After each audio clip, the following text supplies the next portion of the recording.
Hello students, this is Prachi. Welcome to our channel. आज हम करने वाले हैं क्लास 12 चैप्टर 10 एक्सरसाइज 10.3 का इंट्रोडक्शन और इसी के अंदर हम इसके एग्जांपल्स भी कवर करेंगे।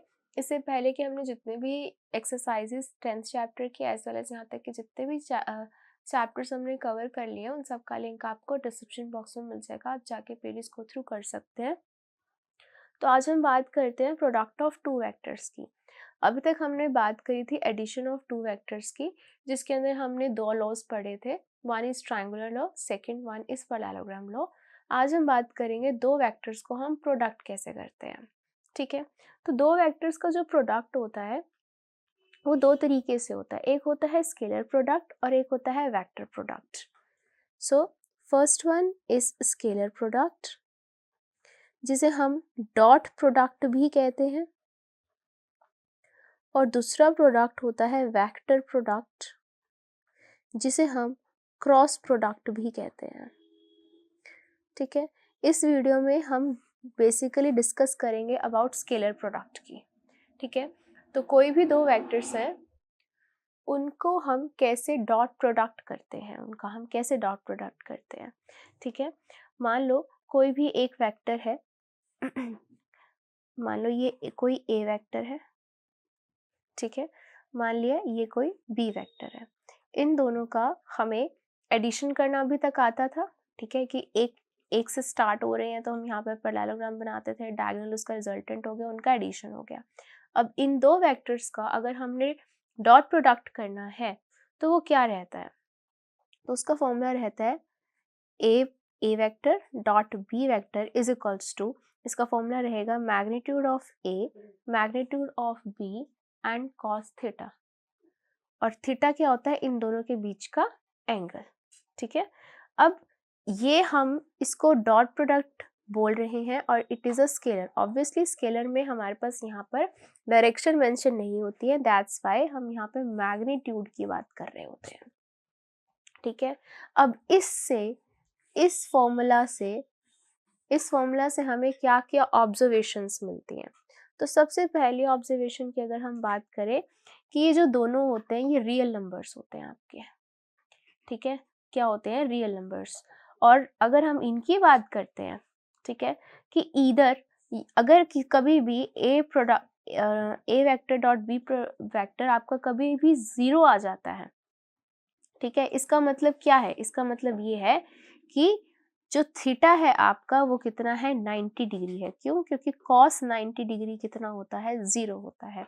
तो ए वेक्टर के ऊपर इस तरीके से बी वेक्टर आ गया है, तभी उनका जो इनका स्केलर यानी कि डॉट प्रोडक्ट है वो 0 है। ठीक है, सेपरेट जो होते हैं वो टू नॉन जीरो वेक्टर्स हैं, these two are non zero vectors. तो अगर इनका कभी प्रोडक्ट आया है, that implies here theta equals to 90 degree because cos 90 कितना होता है, 0 होता है। ठीक है, if second observation, if theta कभी उनके बीच में 0 हो गया, ठीक है, 0 हो गया, 0 का मतलब क्या है कि a वेक्टर के ऊपर ही b वेक्टर आ जाएगा, है ना। तो इसका मतलब क्या है, अगर हम यहाँ पे इसको पुट करें तो क्या होगा, cos 0। ठीक है, cos 0 का मतलब उसमें क्या हो जाएगा, दैट विल बी 1।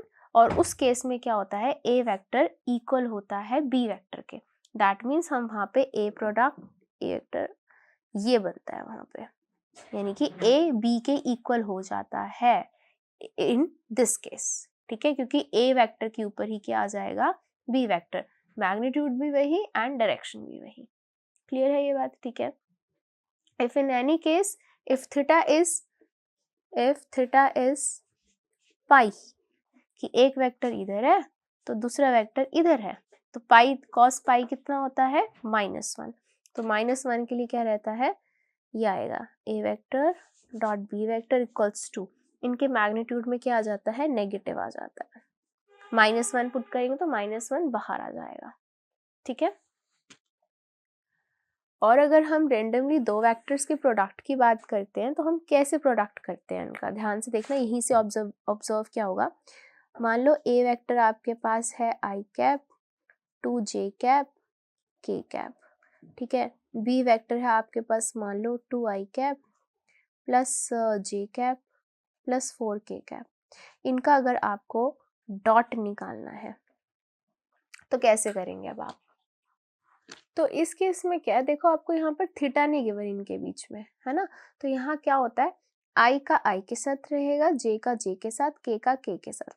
तो ये हो जाएगा आपका 2 मल्टीप्लाई 1, ठीक है। और ये हो जाएगा आपका 2 मल्टीप्लाई 1 एंड ये हो जाएगा 4 मल्टीप्लाई 1। इस तरीके से इनका मल्टीप्लाई रहेगा, राइट। तो क्या करेंगे, 2 multiply 1 2 plus 2 multiply 1 2 plus 4 multiply 1 4। तो ये हो गया आपका 8 and it is a scalar product. तो देखो स्केलर ही आपका आंसर आया है, ठीक है। तो ये चीज़ निकलती है। अब हमारे पास क्वेश्चन ये आता है कि हमने आई आई जे जे के क्यों किया है, ऐसे क्यों नहीं किया कि इसको पूरा का पूरा इसके साथ क्यों नहीं मल्टीप्लाई किया। क्योंकि ध्यान से समझो, करते तो हम इसको पूरे से मल्टीप्लाई ही है कि हमने आई लिखा, आई कैप लिखा, अंदर सारा आ गया 2i cap plus J cap plus 4k cap, फिर 2j लिखा, फिर अंदर फिर से पूरा ये आया, ठीक है। ऐसे ही k कैप लिखा, फिर से अंदर पूरा यही आया। होना तो यही चाहिए, प्रोडक्ट तो यही होता है, ठीक है। तो बस सिर्फ ऐसा ही क्यों आया, क्योंकि ध्यान से समझो, ये होती है एक्सिस आई कैप की, ये होती है जे कैप और ये होती है के कैप, इससे ही हम रिप्रेजेंट करते हैं, ठीक है। तो आई और जे के बीच में एंगल 90 डिग्री, जे के बीच में एंगल 90 डिग्री, आई के एंगल बीच में 90 डिग्री, और कभी भी आप cos 90 पुट करेंगे तो वो क्या हो जाएगा, 0। तो हमारा हमेशा I dot J 0, J dot के 0, आई डॉट के 0। इसलिए इसको इससे करोगे आई आई, तो आई और आई cos 0 1, ठीक है। तो वो हो गया 2, फिर ये 0, फिर ये 0, फिर 2 2 4, सॉरी यहाँ पर 2 1 2, ये 0, ये 0, इस तरीके से रहता है, ठीक है। I dot I 1, J dot J 1, के डॉट के 1। दैट्स वाई इसको ऐसे मल्टीप्लाई करते हैं, ठीक है। यहाँ से अगर हम बात करते हैं कॉस थीटा की बात कर लेते हैं, तो हमने फॉर्मूला ये भी लिखा था a डॉट बी, अगर वहाँ किसी एंगल की बात हो रही है, ठीक है, तो ये होता है a का मैग्नीट्यूड, b का मैग्नीट्यूड एंड कॉस थीटा। सो अगर कॉस थीटा की वैल्यू निकालनी हो तो ये होगा इनका वेक्टर डिवाइड में इनका मैग्नीट्यूड। तो ये आपका आ जाता है यहाँ से कॉस थीटा, कि अगर आपको क्या फाइंड करना है, इनका एंगल फाइंड करना है, ठीक है। यहाँ से अब कुछ इसकी इंपॉर्टेंट प्रॉपर्टीज आती हैं। सो सबसे पहली इंपॉर्टेंट प्रॉपर्टी आपके पास आती है कि जो स्केलर प्रोडक्ट होता है ये कॉम्यूटेटिव होता है। कॉम्यूटेटिव, कॉम्यूटेटिव का मतलब क्या है कि अगर आप a डॉट b करोगे वो इक्वल होगा b डॉट a के, ठीक है। दूसरा इसका रहता है कि ये डिस्ट्रीब्यूटिव होता है, ठीक है, distributive over addition. Over addition, ध्यान से समझना, डिस्ट्रीब्यूटिव ओवर एडिशन का क्या मतलब है। डिस्ट्रीब्यूटिव ओवर एडिशन का मतलब है कि अगर मान लो ए वेक्टर है डॉट, अगर हम B vector plus C vector कर रहे हैं तो क्या होगा, ए vector dot plus A vector dot C vector, ठीक है। ये मतलब है इसका कि ये डिस्ट्रीब्यूटिव होता है ओवर एडिशन। क्लियर है ये बात, ठीक है। तो इस तरीके से ये रहता है। इसकी थर्ड प्रॉपर्टी आपके पास आती है कि मान लो अगर कोई आप इसके साथ स्केलर मल्टीप्लाई कर रहे हो, ठीक है, मान लो कोई एक स्केलर है, ये वेक्टर हो गया, इसका अगर आप डॉट प्रोडक्ट इसके साथ कर रहे हो तो आप स्केलर को बाहर ले जा सकते हो और इनका इस तरीके से कर सकते हैं प्रोडक्ट, या फिर अगर ए को एज इट इज रखना है एज इट इज रख लो, स्केलर का आप इसके साथ प्रोडक्ट कर सकते हो। तो ये भी रहती है इसकी प्रॉपर्टी, ठीक है। तो ये रहता है इसका कुछ डॉट प्रोडक्ट्स का, इनके साथ कुछ इस तरीके से इसकी कुछ प्रॉपर्टीज रहती है। अब हम बात कर लेते हैं प्रोजेक्शन की। प्रोजेक्शन क्या होती है, बच्चे बहुत डरते हैं प्रोजेक्शन से, इसके मतलब समझते हैं अब हम। नेक्स्ट आता है आपके पास projection of a vector.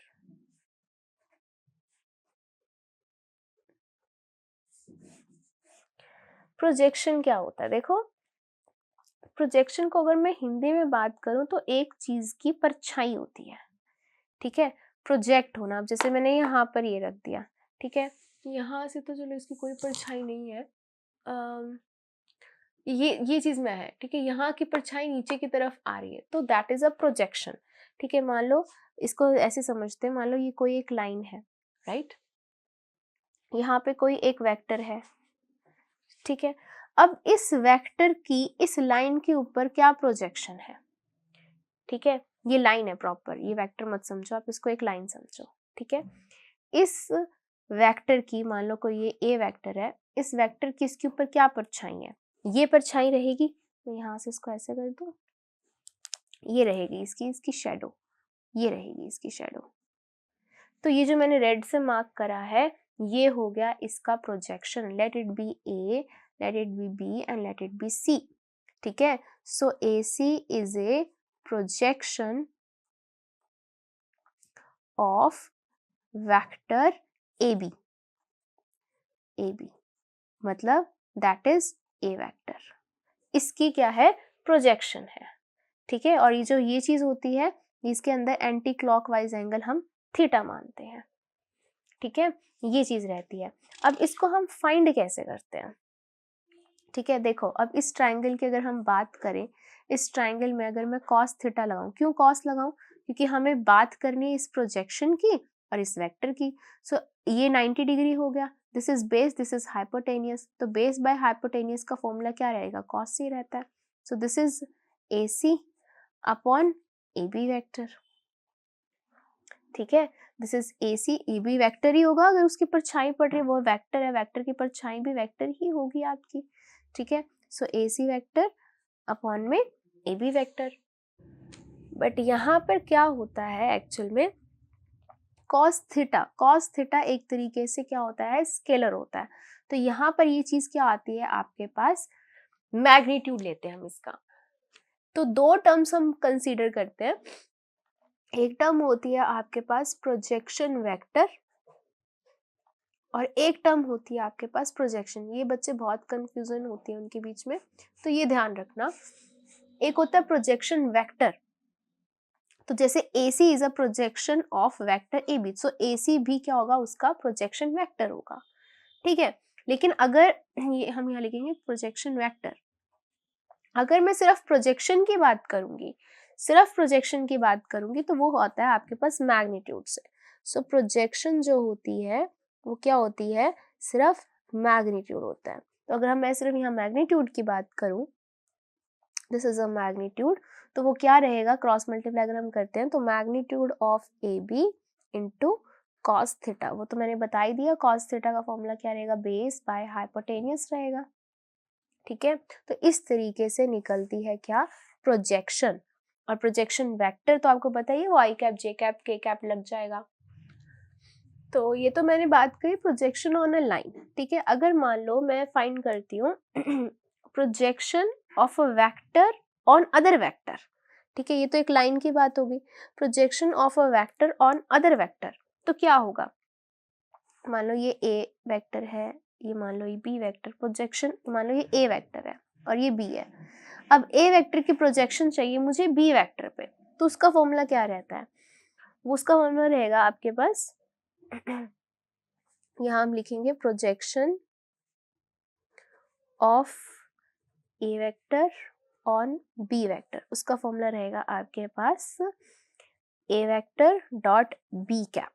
Now what is B cap, B cap is the unit vector, और यूनिट वेक्टर को हम कैसे लिखते हैं, B cap divide B vector divide में उसका मैग्नीट्यूड, ये रहता है इसका फॉर्मूला। कैसे यूज होगा वो हम आगे देखेंगे, जैसे जैसे हम क्वेश्चंस करेंगे, एग्जांपल्स करेंगे, ठीक है। मान लो इनके बीच का ये कुछ समथिंग एंगल थीटा है, ठीक है, मान लो ये थीटा आपका हो जाता है 0, 0 का मतलब क्या हुआ कि ए वेक्टर बी वेक्टर के ही ऊपर आ गया, ठीक है, तो वो दोनों क्या हो जाते हैं, इक्वल हो जाते हैं। अगर थीटा जो हो गया वो हो गया आपका 180 मतलब बिल्कुल उल्टा हो गया, तो इधर ए हो गया और इधर बी हो गया, तो उसमें क्या हो जाएगा, ये आपका A vector minus of B vector आ जाएगा इसका, ठीक है, ये चीज हो जाती है, उल्टा हो जाएगा, ये ए इधर हो गया तो बी इधर हो गया, ठीक है। ऐसे ही π/2 के लिए यानी कि 90 के लिए 270 के लिए तो आपको पता ही है कॉस क्या हो जाता है, 0 हो जाता है। तो उस केस में प्रोजेक्शन जो हो जाएगी वो 0 हो जाएगी। ध्यान रखेंगे इस चीज का कि इफ थीटा इज 90 डिग्री और 270 डिग्री, उस केस में प्रोजेक्शन जो होती है वो क्या हो जाता है, 0 वेक्टर हो जाता है, उसके ऊपर क्या आ जाती है, 0 वेक्टर आ जाती है। ठीक है। अब यही कुछ रिलेटेड क्वेश्चंस हैं आपके पास, यही कुछ चीज़ें हैं। अब इन्हीं से रिलेटेड हमारे पास एग्जांपल्स आते हैं, तो एग्जांपल स्टार्ट करते हैं और आपको अच्छे से क्लियर होगा वेक्टर्स के बारे में। तो स्टार्ट करते हैं विद एग्जांपल 13। सो एग्जांपल 13 क्या कह रहा है, find angle between two vectors A vector and B vector with magnitude, जिनका इनका मैग्नीट्यूड 1 है, इसका मैग्नीट्यूड 1 है, व्हेन इनका डॉट प्रोडक्ट भी क्या है, 1 है। ठीक है, ये दे रखा है। तो अभी डॉट प्रोडक्ट है, तो डॉट प्रोडक्ट को पहले तो हम ओपन करेंगे। क्या होता है dot product, A magnitude of A magnitude of B and cos theta. इसका डॉट प्रोडक्ट आपको 1 दे रखा है, इसका मैग्नीट्यूड आपको 1 दे रखा है, इसका मैग्नीट्यूड आपको 2 दे रखा है, और आपको क्या निकालना है, एंगल निकालना है। तो ये हो जाएगा 2 1 ज़ा 2, इधर आके क्या हो जाएगा, डिवाइड में आ जाएगा। एंड कॉस के अंदर 1/2 किसकी वैल्यू होती है, 60 की होती है, दैट इज कॉस π/3। और यहाँ हो गया कॉस थीटा, कॉस कॉस खत्म, थीटा कितना आ गया आपका, π/3। तो बस एक फॉर्मूले का दे रही थी, राइट। तो ये था आपका एग्जाम्पल 13। चलिए करते हैं 14। एग्जाम्पल 14 क्या कह रहा है, find angle theta between these vectors. अब इन वेक्टर्स के बीच में आपको क्या निकालना है, थीटा एंगल निकालना। तो हमें तो पता ही है कि हम एंगल थीटा कैसे निकाल सकते हैं, इनका डॉट प्रोडक्ट करेंगे, क्या होगा, इसका मैग्नीट्यूड एंड कॉस थीटा। ठीक है। तो हमें अब इस चीज में क्या क्या नीडेड है, अब इस चीज में हमें नीडेड है A vector dot B vector, इनका डॉट प्रोडक्ट चाहिए, इसका ए का मैग्नीट्यूड चाहिए, बी का मैग्नीट्यूड चाहिए, और वो सब वैल्यूज इसके अंदर हमने पुट करनी है, राइट। करें, पुट करते हैं, सॉल्व करते हैं पहले तो हम।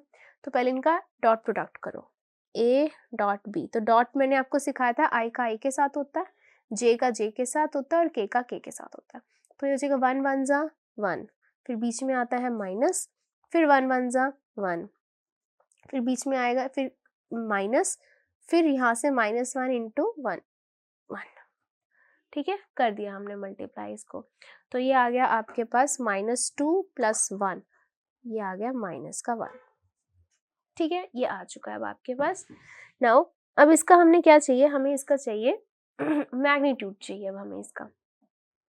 ठीक है, तो ए का मैग्नीट्यूड निकालो, कैसे निकलता है, इसका स्क्वायर प्लस इसका स्क्वायर प्लस इसका स्क्वायर, तो 1 का स्क्वायर 1 का स्क्वायर 1 का स्क्वायर, ये हो गया आपका क्या, √3।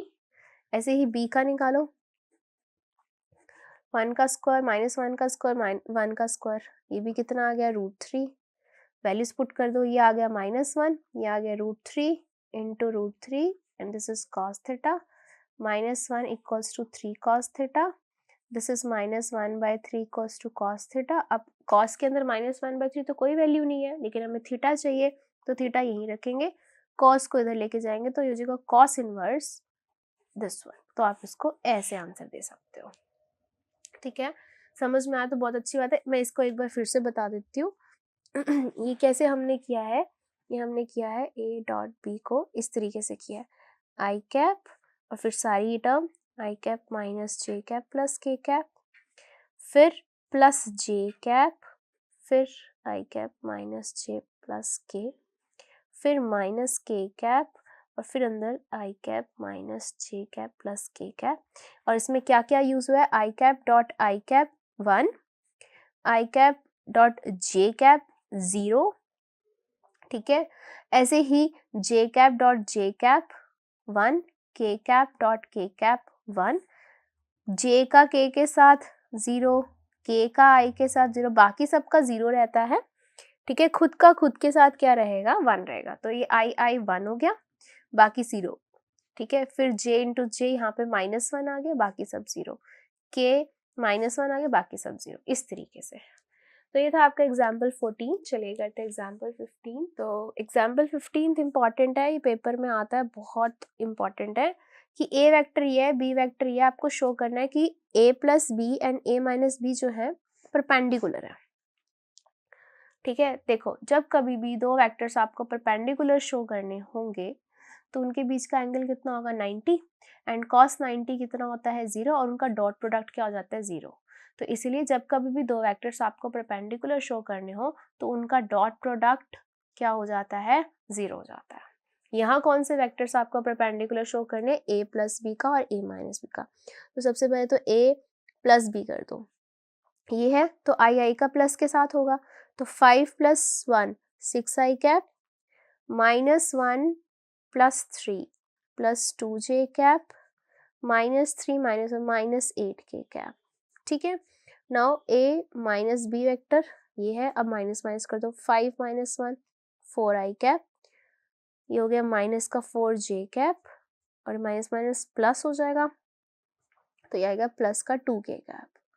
ठीक है, ये दो वेक्टर्स आपने निकाल लिए। अब क्या चाहिए आपको, इनको परपेंडिकुलर शो करना। तो परपेंडिकुलर के लिए इनका हम क्या करेंगे, dot product, this one dot this one, और डॉट के लिए क्या होता है 6 4 24, फिर -2 इंटू -4 माइनस का 8 माइनस का 8 इंटू 2 माइनस का 16, सो दिस इज 24 -24 0।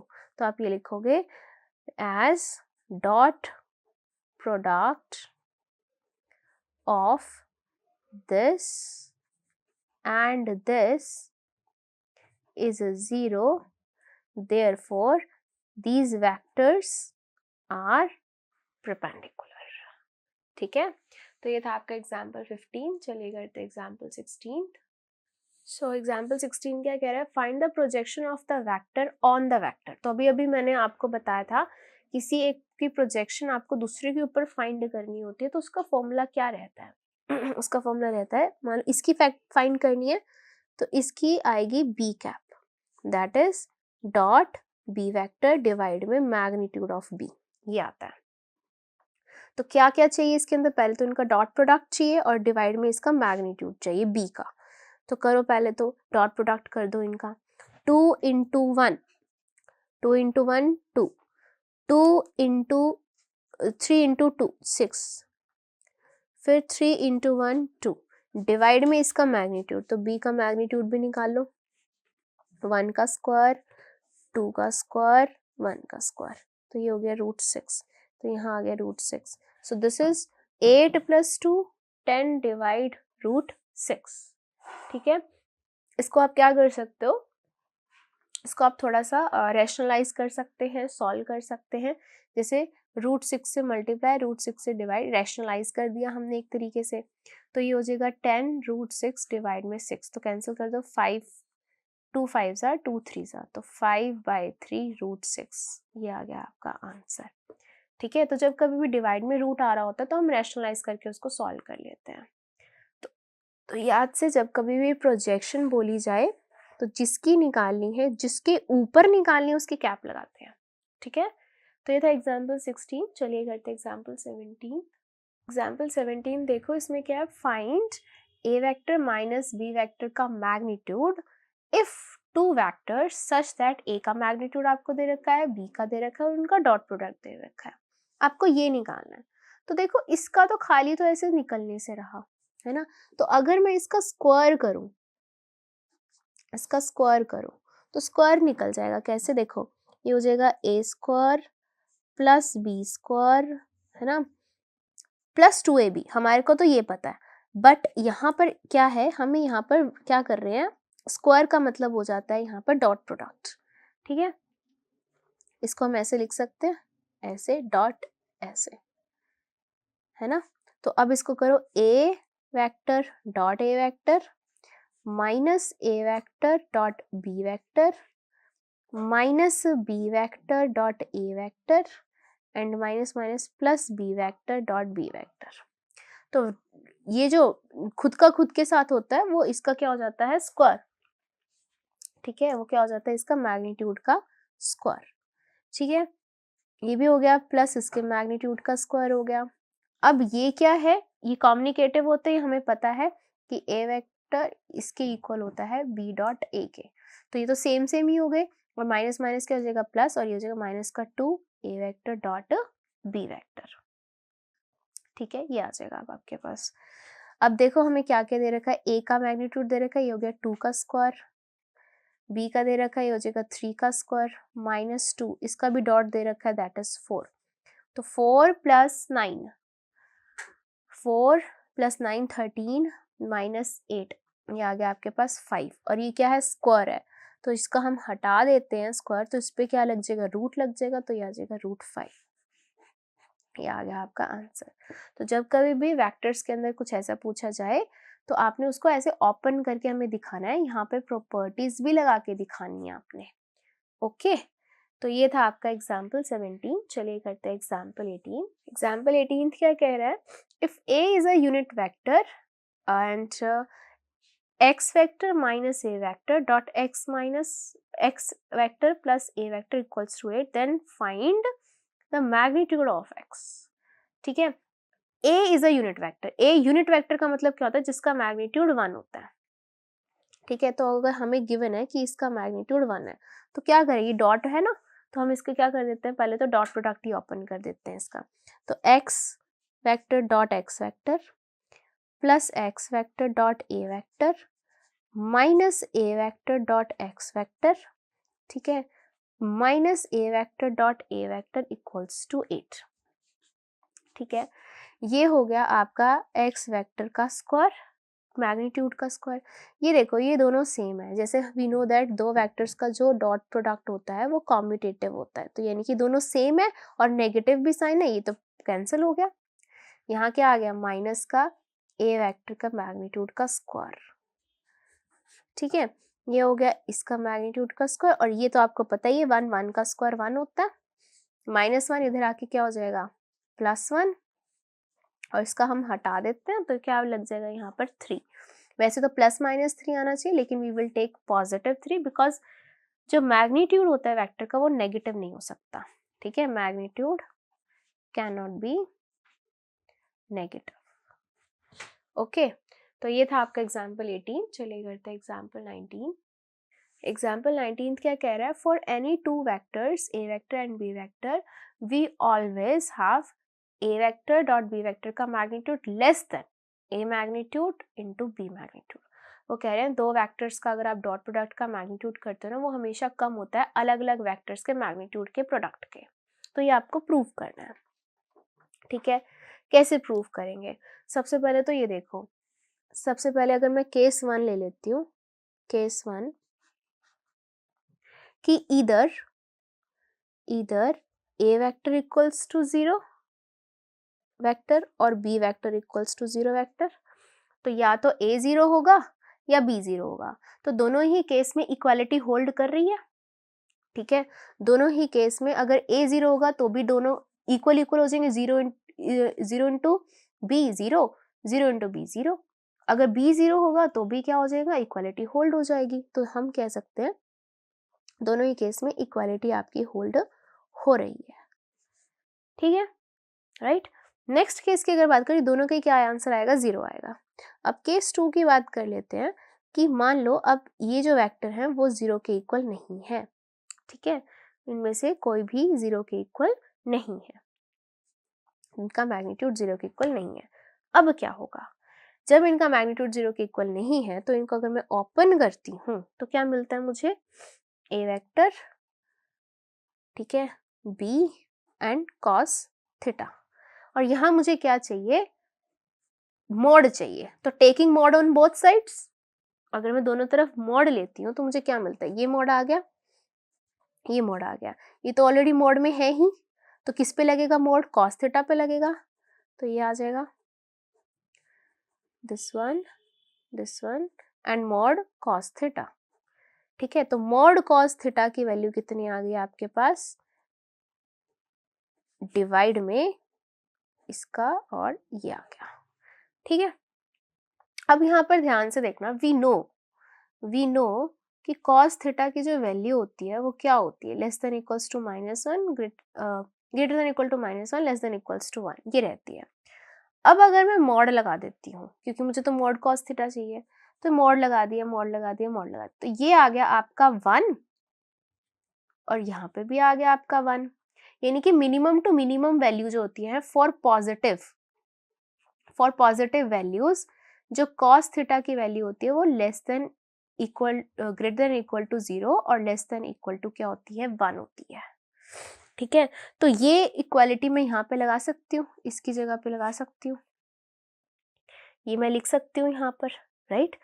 तो हम यहाँ लिख सकते हैं कि कॉस मॉड कॉस थीटा की जो वैल्यू होती है वो क्या रहती है, this one, cos theta is less than equals to 1 और यहाँ पे क्या है आपका दिस वन डिवाइड में दिस वन, राइट। तो यहाँ से आपको क्रॉस मल्टीप्लाई करके आ जाएगा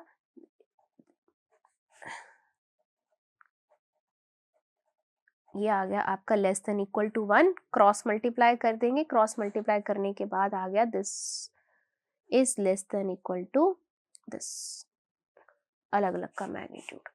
ठीक है, तो बेसिकली हमने इसकी वैल्यू चेक करी कि हमें ये पता थी पॉजिटिव के लिए हम ये लगाते हैं, ये हमने इक्वालिटी यहाँ पे लगा दी, क्रॉस मल्टीप्लाई किया और हमारा प्रूव हो गया। और ये बहुत इंपॉर्टेंट एग्जाम्पल है। ठीक है, तो ये था आपका एग्जाम्पल 19। चलिए करते एग्जाम्पल 20th। एग्जाम्पल 20th क्या कह रहा है, for any two vectors we always have this. अब उन पहले में क्या था, डॉट प्रोडक्ट था, अब यहाँ पे क्या है, प्लस का है कि दो का प्लस कर दो वो हमेशा लेस देन इक्वल टू क्या रहता है, ए का मैग्नीट्यूड प्लस बी का मैग्नीट्यूड, ऐसे रहता है।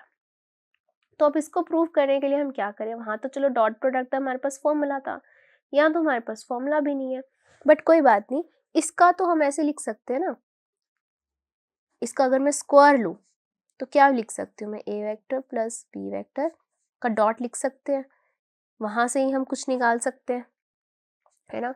तो इसके लिए क्या आ जाएगा, A vector dot A vector plus A vector dot B vector plus B vector dot A vector plus B vector dot B vector. तो ये तो इसको तो मैग्नीट्यूड का स्क्वायर हो गया, इसका भी मैग्नीट्यूड का स्क्वायर हो गया, ये दोनों सेम होते हैं तो प्लस 2 ए वेक्टर डॉट बी वेक्टर आ गया आपके पास, इतना आ गया। ठीक है, और यहाँ क्या चलता आ रहा है, प्लस बी का स्क्वायर इक्वल्स टू इसका स्क्वायर प्लस इसका square plus 2 A dot B आ गया आपके पास, इतना आया। अभी यहाँ पे अब एक चीज नोट करने वाले, मैं यहाँ स्टार डाल रही हूँ कि अभी तक हमने यहाँ पर ये चीज ली थी, ब्रैकेट ली थी। अब अगर मैं यहाँ पे भी मोड डालूं तो मोड क्या होता है, हमेशा जो x होता है वो less than equal to mod x होता है। इसका क्या मतलब है, इसका मतलब ये है कि अगर मैं यहाँ पर -2 पुट करती हूँ तो -2 is less than equal to mod of -2। -2 जब बाहर आएगा तो +2 हो जाएगा ना, तो -2 तो डेफिनेटली 2 से लेस है ही। ठीक है, 2 पुट करूंगी तो इक्वल है, माइनस में पुट करूंगी तो minus is always less than positive. ठीक है, तो इसकी वजह से यहाँ मोड लगाने की वजह से यहाँ पर क्या आ जाएगी, इनइक्वालिटी आ जाएगी।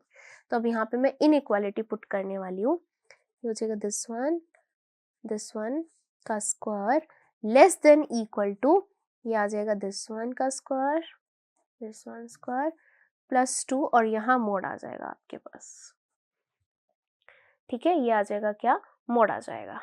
ठीक है, ऑल्सो हमने 19th एग्जाम्पल में भी हमने क्या देखा कि इसका जो प्रोडक्ट होता है वो लेस देन इक्वल टू इन दोनों के अलग अलग के इसके इक्वल होता है। ठीक है, तो वहां से भी हम ये इनइक्वालिटी को जस्टिफाई कर सकते हैं। तो ये चीज आ रही है less than equal to this one का स्क्वायर, दिस वन का स्क्वायर और ये हो जाएगा +2। अब इसका सेपरेट हो जाएगा this one and this one. ठीक है, अब ये पूरा फॉर्मूला बन चुका है कि मैग्नीट्यूड ए का स्क्वायर, ठीक है, A square plus B square plus 2ab, तो इसका magnitude of A magnitude of B का whole square and less than equal to अलग अलग के मैग्नीट्यूड का स्क्वायर। तो स्क्वायर से स्क्वायर क्या हो गया, कैंसिल, और हमने ये चीज प्रूव कर दी। ठीक है, इस तरीके से हमने इसको यूज किया है, दो चीजें यूज करी हैं, एक तो ये प्रोडक्ट यूज किया है और ये एग्जाम्पल 19th वाली कि हमें ये पता होती है, इसको भी हम अलग अलग लिख सकते हैं। तो इनइक्वालिटी आपके दो तरीके से जस्टिफाई होती है यहाँ पे। ओके, तो ये था आपका एग्जाम्पल 20th। चलिए करते last example 21st। So example 21st क्या कह रहा है, show that these points are collinear. तो जब पॉइंट्स कोलिनियर शो करने होते हैं, देखो क्या है, मान लो ये ए पॉइंट है, ये बी पॉइंट है और ये पॉइंट सी है, ठीक है। तो अगर इन तीनों पॉइंट्स को कोलिनियर शो करना है, मैं क्या करूंगी, मैं ए बी का मैग्नीट्यूड निकाल लूंगी, मैं बी सी का मैग्नीट्यूड निकाल लूंगी और मैं ए सी का मैग्नीट्यूड निकाल लूंगी। तो अगर ए सी का मैग्नीट्यूड इक्वल आ जाता है ए बी के मैग्नीट्यूड प्लस बी सी के मैग्नीट्यूड के, देन मैं कह दूंगी ये एक लाइन पे है and hence they are collinear, ठीक है। अब यहाँ जरूरी नहीं है कि ये ए यही हो, बी यही हो और सी यही हो, वो सी ए बी भी हो सकता है, वो बी ए सी बी भी हो सकता है। वो हम देखेंगे कि किनका दो का सम तीसरे के इक्वल आ रहा है, ठीक है। तो सबसे पहले तो हमें वेक्टर्स निकालने हैं, तो पहले आप ए बी वेक्टर निकालेंगे। तो वो कैसे निकालते हैं, तो ए बी वेक्टर कैसे निकालते हैं, अगर ये ए बी है तो ए बी, तो क्या हो जाएगा x2 माइनस x1, है ना। तो 1 माइनस माइनस प्लस 2, तो 1 plus 2 I cap plus y2 minus y1, तो 2 माइनस 3 जे कैप, 3 माइनस 5 के कैप। तो ये ए बी वैक्टर आपके पास आ चुका है 3 आई cap minus J cap minus 2 के कैप। अब इसका अगर मैं मैग्नीट्यूड निकालती हूँ, साथ में ही निकाल देते हैं मैग्नीट्यूड, तो ये हो जाएगा 9, 1 एंड 4, तो ये आ गया आपके पास √14, ठीक है। आगे चलो, अब हमें चाहिए बी सी, ठीक है। सो बी सी का, तो बी सी यानी कि ये हो गया x2 माइनस x1, तो 7 माइनस 1 6 आई कैप, ठीक है। एंड y2 ये तो है नहीं, 0 माइनस 2, तो minus 2 J cap, minus 1 minus 3, तो माइनस 4 के कैप, ठीक है। अभी मैंने ऐसे नहीं लिखा, ऐसे डायरेक्ट लिख दिया। अब इसका भी मैग्नीट्यूड निकाल लेते हैं, ये हो जाएगा 36 प्लस 4 प्लस 16, तो ये आ जाएगा आपके पास √64, है ना। ये तो हो गया आपका 40 एंड √56 आ गया, √56। सिमिलरली अब आप निकालो, अच्छा √56 को आप ऐसे भी लिख सकते हो, 56 को अगर मैं इसे बनाऊं तो आप ऐसे लिख सकते हो इसको 2 1 8 2 9 3 3 1, तो ये आ जाएगा आपका, इसको अगर मैं 14 के बेसिस पे, ये आएगा 2 2 ज़ा 4 8 आएगा, 2 1 और यहाँ आएगा 4, तो 2 7 आएगा, ठीक है। तो ये इसका एक पेयर बन रहा है, तो इसको हम लिख सकते हैं 2√14 लिख सकते हैं इसको हम, ठीक है। सिमिलरली अब ए सी निकाल लेते हैं, ए C vector. So A C vector के लिए तो ये हो जाएगा x2 माइनस x1, तो 7 माइनस माइनस 2, तो प्लस हो जाएगा 7 plus 2 that is 9 I cap, 0 minus 3, तो माइनस 3 जे कैप, माइनस 1 माइनस 5 माइनस 6 के कैप, ठीक है। डायरेक्ट लिख दिया हमने। यहाँ से इसका मैग्नीट्यूड निकाल लेते हैं, ये हो जाएगा 81 प्लस 9 प्लस 36, हो गया 90 और 36 126, जिसको हम लिख सकते हैं 3√14। तो यस, यहाँ पे डेफिनेटली आप देख सकते होगे इसका मैग्नीट्यूड इन दोनों के मैग्नीट्यूड के सम के इक्वल है। तो दिस इज 3√14 √14 प्लस 2√14 आ रहा है। तो yes, A B C are क्या है, वो कोलिनियर है। तो ये था आपका example 21st। Thank you, that's all for this video. Next video में हम कवर करेंगे एक्सरसाइज 10.3 कंप्लीट।